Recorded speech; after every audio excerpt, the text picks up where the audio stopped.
Here you're ready for your dose of reality.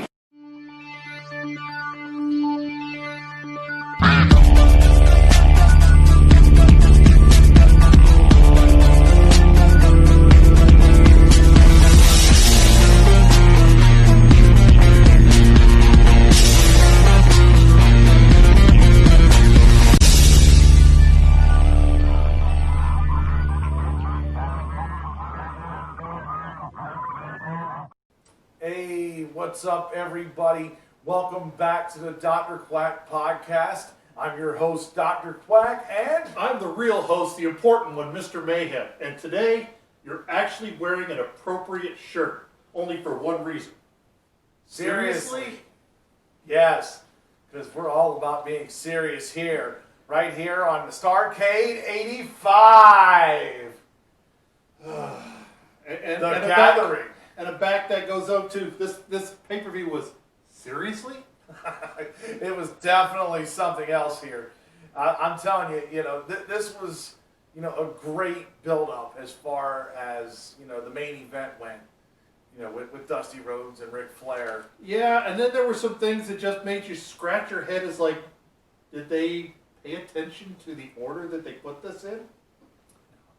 I don't believe they did. I mean, they also, I guess, tried to follow WrestleMania 2, except this was before that. Yes. You had two buildings that this was filmed in, the Greensboro Coliseum and the Omni.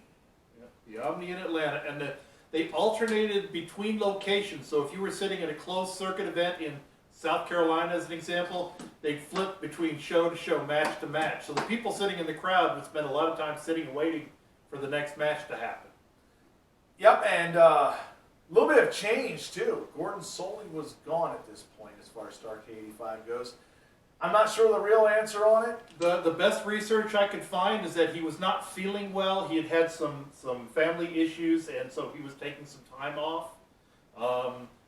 He ended up actually retiring about 7 years after this because he was in and out an awful lot because of family and health issues. Yeah. So you got replaced here, Bob Caudle and Tony Schiavone coming from the locker room to the broadcast booth. Where he doesn't belong. This was starting to show that a little bit. Backstage was Johnny Weaver. You remember him in Starcade 83. Yes, Starcade 83, and at this point he had retired, he'd hung up the boots, and he also did not belong there. Yeah, there's some shots here. I'm hoping I can find them and put them up here, but you will see Johnny Weaver in all his glory on this. Well, part of that was actually not his fault, because the director for some reason flashed to him and he had nothing to say, so he's standing there looking at the camera like, is the camera off? Is the camera off? I got nothing to say, they didn't throw to me. Is there there was again, seriously? Seriously. Tom Miller, your ring announcer there. Great thing they did that, back in the days, they don't do that so much now. They played the national anthem. Yes, and I really enjoyed that. It was nice to see real patriotism. There were people in the crowd. They were standing. They were facing the flag. Had the hand over their heart. There were a lot of people singing. It was nice to see. It was a nice, welcome thing, especially in this time of the year in this period of history. Yeah, I mean, I was very proud to see it. You've seen so many proud Americans there with the salute and the hand over the heart and everything. Yeah, big first match there. Sam Houston against Crusher Khrushchev.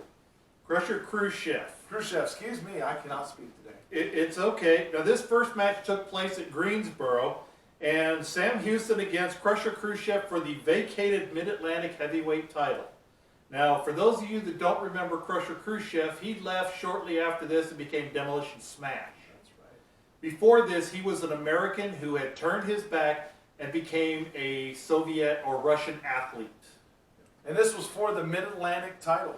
Yes, this was to fill that vacated. The match, the crowd was good.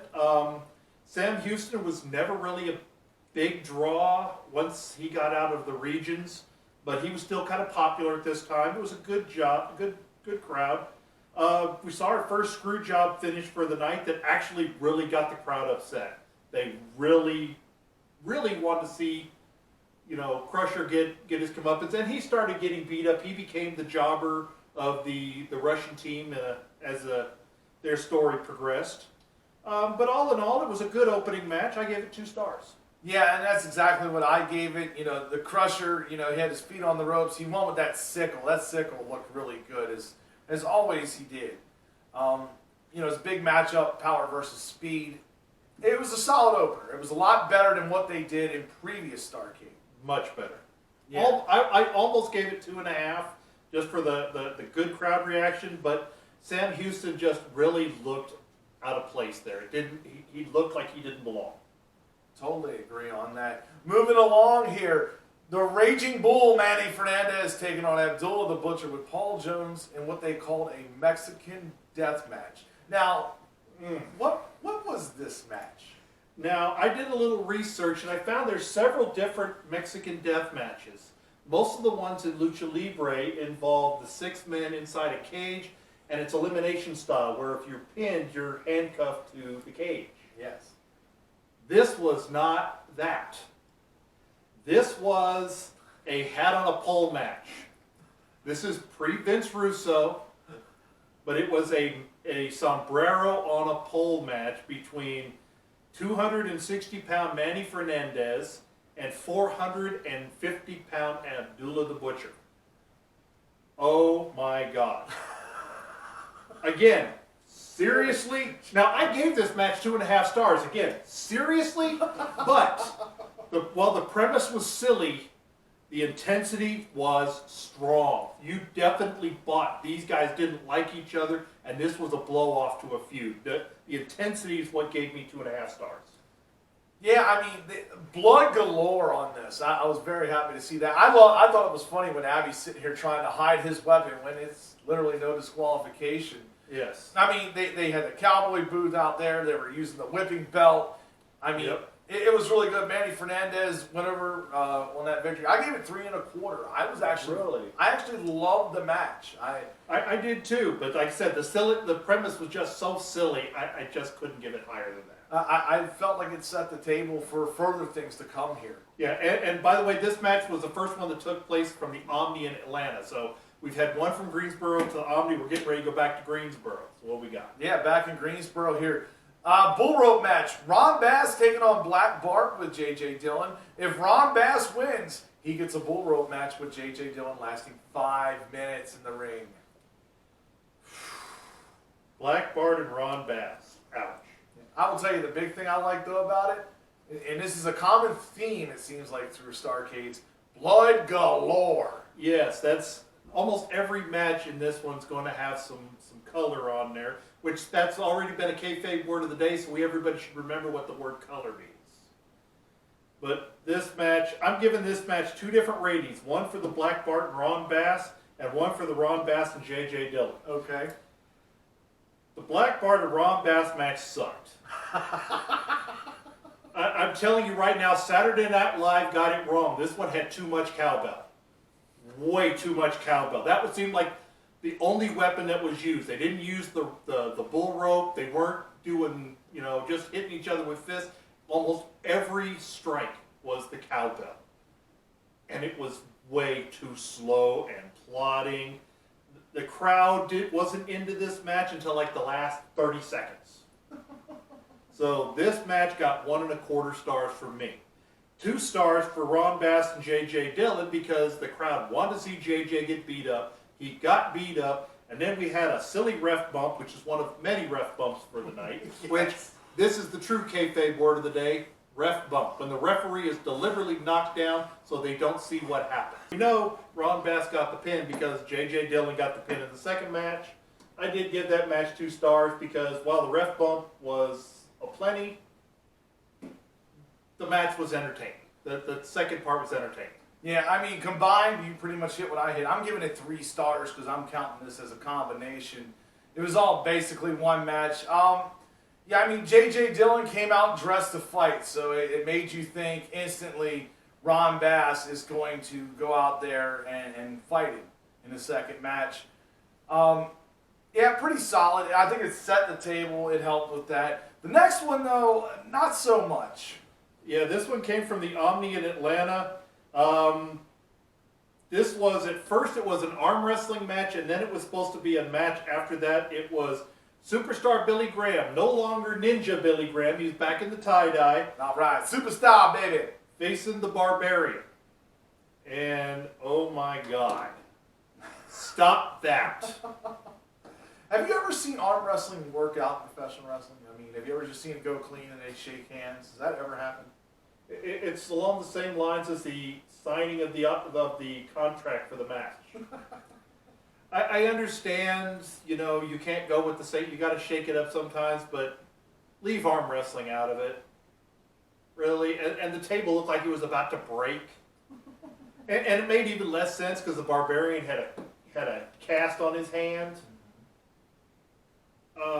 This was basically a schmoz. A schmoz, for those of you, again, another kayfabe word of the day, a schmoz is a match that has no clear ending and no clear winner. Basically, it's done to enhance or build more story. Yeah. So Graham ended up winning this by DQ. What did you rate this? Do I even want to ask? Do you want to use some of your spray there for this? Stop that. Thank you. This one gets the Geico clap of the night. It made 3/4 of a star. Geico clap. Yeah, I'm going to agree with that. Yeah, 3/4 of a star. I don't even have that written. I saw this and was just totally like, wow, why have this in a show? I mean, God, let it lead to something. Leave that for your local shows. Leave that for the non-pay-per-view shows, your big shows. Leave that for the house shows. Yes. Big words here today. Terry Taylor taking on Nature Boy Buddy Landell. National title. Buddy Landell had J.J. Dillon in there. Yeah, this one came from Greensboro. Now, for those of you that didn't know about the National Wrestling Alliance, they had a belt for every occasion. They had the U.S. title, the United States title, that became part of the WWE. That's the United States title now in the World Wrestling Entertainment. They also had the NWA National title. And if you're wondering what the difference between the national title and the U.S. title is, the national title was only on Georgia Championship Wrestling. There you go. That's the difference. So, with that being said, the champion, Terry Taylor, went against Nature Boy Buddy Landell, the biggest Ric Flair ripoff I've ever seen. You haven't met Nature Boy Paul Lee yet. I went there. Yeah, but he doesn't even... Buddy Landell had the same mannerisms.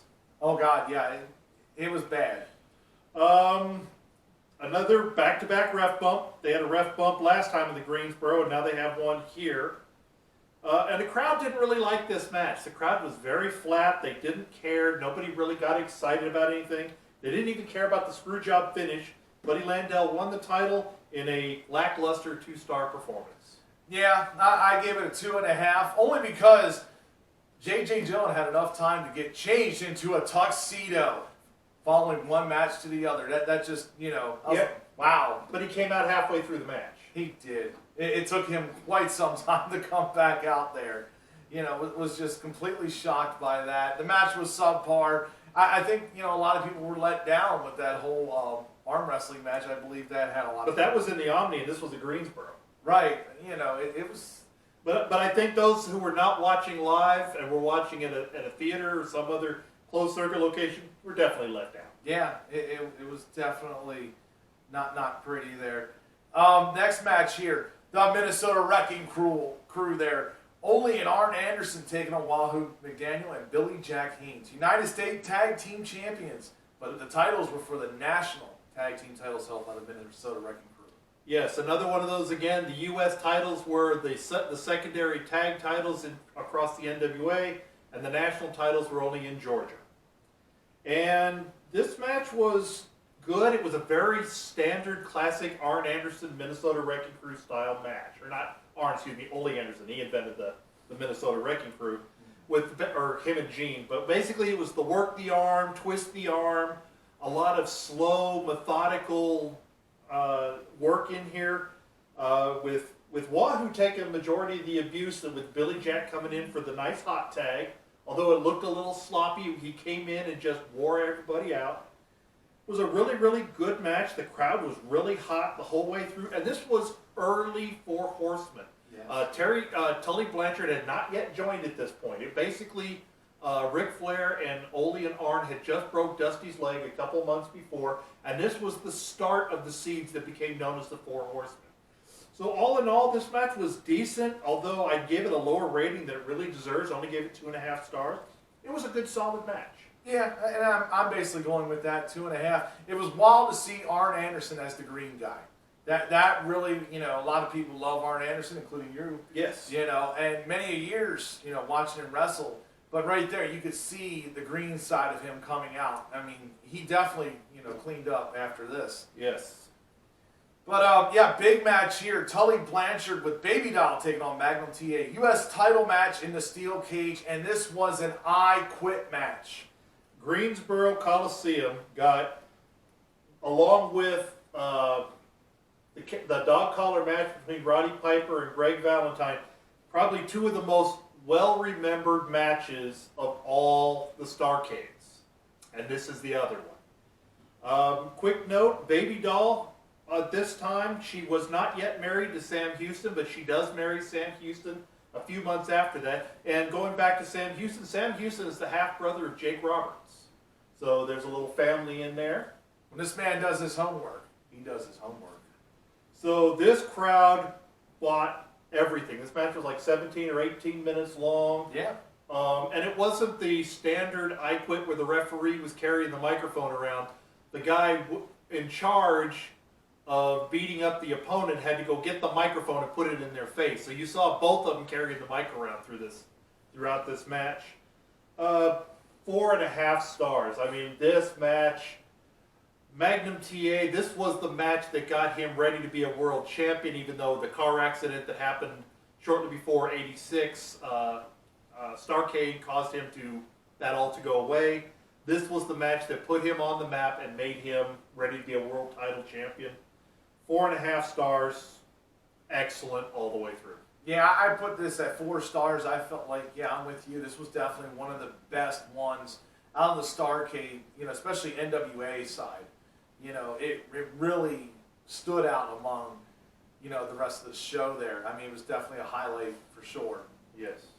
So, yeah, moving along here. Jimmy Valiant with Miss Atlanta Lively with Big Mama taking on the Midnight Express. Beautiful Bobby Eaton, lover boy Dennis Connery with Jim Cornette in the Atlanta Street Fight. Yeah, this did, as the name dictates, the Atlanta Street Fight, this did take place in the Omni in Atlanta. Jim Cornette has talked at length about how much he disliked this match. The Midnight Express and Jim Cornette came out in tuxedos because they thought it was funny. Jimmy Valiant always was known as fighting for the street people. And for those of you that have never seen Miss Atlanta Lively, that was Ronnie Garvin. Ronnie Garvin thought it would make money to dress up in drag and come out and do the street fight since it was a street fight, he was a street walker. Yeah. Now, and Big Mama, most of you don't know who Big Mama is. Big Mama is Jimmy Valiant's manager. It's also his wife. They've been married right now for like 38 years or 40 years. They're still married today. So all in all, that's the backstory of this because there isn't really much else to say about this match except Jimmy Valiant spent all the time on the floor. They kept trying to strip off Miss Atlanta Lively's clothes. They ended up stripping Jim Cornette down to his heart patterned boxers. Yeah, that was the funniest part of the match. I'm telling you, Cornette sold that well. And the production value on this match was a mess.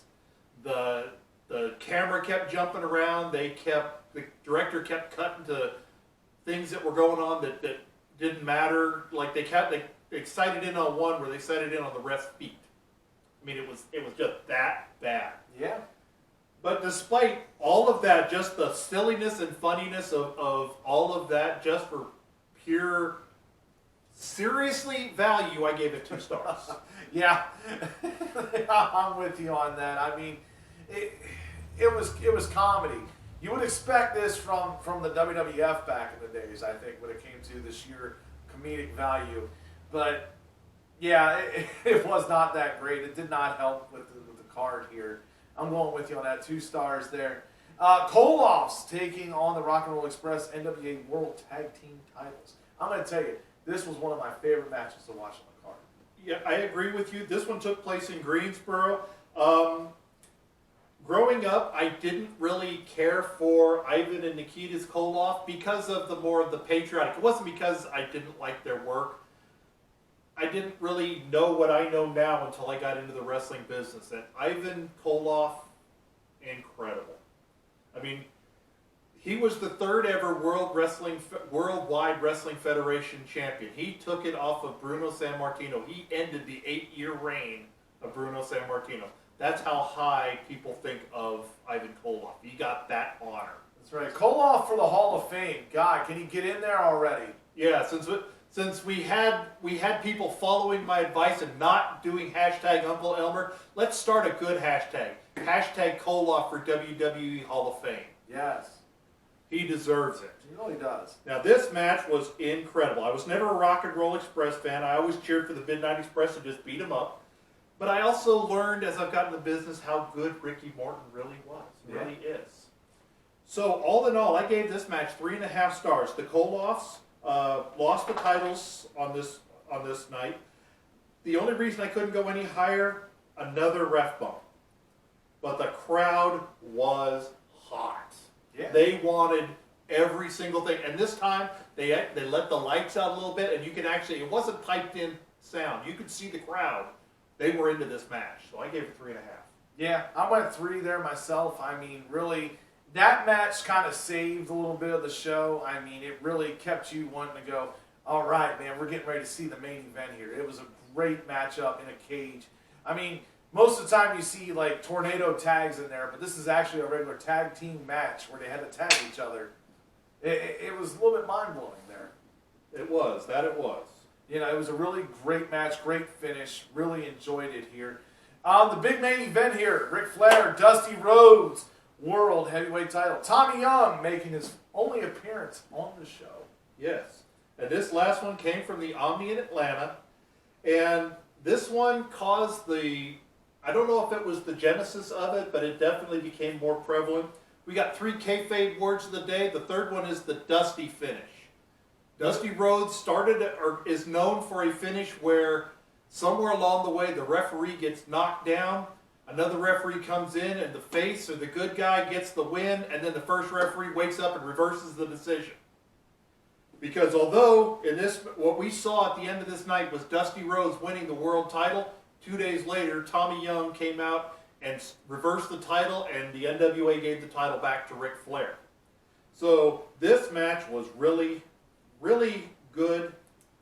It had a lot of importance on the standpoint of, this is the first time I've ever heard, whenever Ric Flair chopped somebody, I heard a woo coming out of the crowd. There was only one fan, but every time, woo, woo, woo, you could hear it almost nonstop. It almost got annoying because it was not just chopped, it was every punch, everything, but that's the start of the woo. Ric Flair did a great job of selling that he was hurting.